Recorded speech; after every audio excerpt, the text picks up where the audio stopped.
In the mid-1990s, a new fad swept America. It was not as popular as Beatlemania in the 60s, but it was better for our health. It was called the Mediterranean diet, and it still continues to help some control their weight and obesity-related diseases to this day. But here's the irony. While America imports such diets to help control its growing health crisis, it also exports its own dietary habits around the world. So, while we admire and adopt the traditional Mediterranean diet for its numerous health benefits, younger Mediterraneans are looking to the West and finding much to love in fast food, processed meals, and heavy amounts of sugar.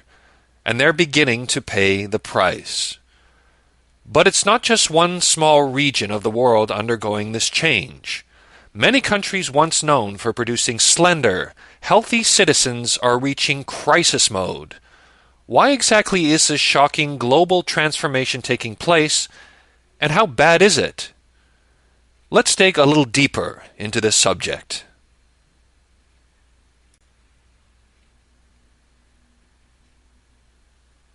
The Mediterranean is the most picturesque part of Europe, made up primarily of Italy, Greece, and Spain. Their geography and climate work to support a diet heavy in fish, vegetables, whole grains, and legumes. Italy also produces several world-class red wines, and all of these foods are known to encourage a healthier heart and a slimmer waistline. So, how is it possible that Greek and Italian children are the fattest in the world? Yep, even though North America has its own problems with overweight youth, Greece and Italy are actually number 1 and number 2 on this list. In Italy, nearly 40% of children are overweight by age 8. How has their culture failed them?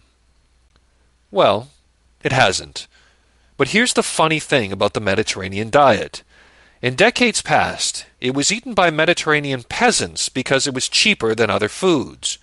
In 2016, however, vegetables and fish are costing more, while another type is costing less. A lot less. This, of course, is processed food. But of course, price is not the only consideration.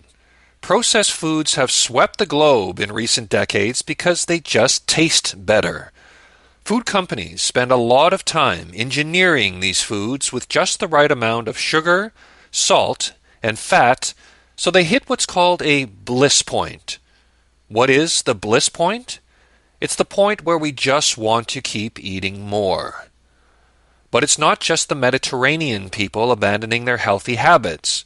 France was once known for producing some of the healthiest and slimmest people in the world, citizens who lived long lives and in style.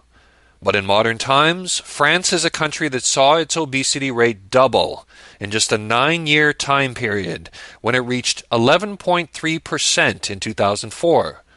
Today, it's over 14%. While this is still a far cry from America's 35%, the New York Times reported in 2006 that if child obesity rates in France continued to climb as dramatically as they were, France would hit an American-style crisis mode by the year 2020. But perhaps none of this is as shocking as what's happening in the developing world. We often think of the developing world as a series of countries where food is more rare than unhealthy.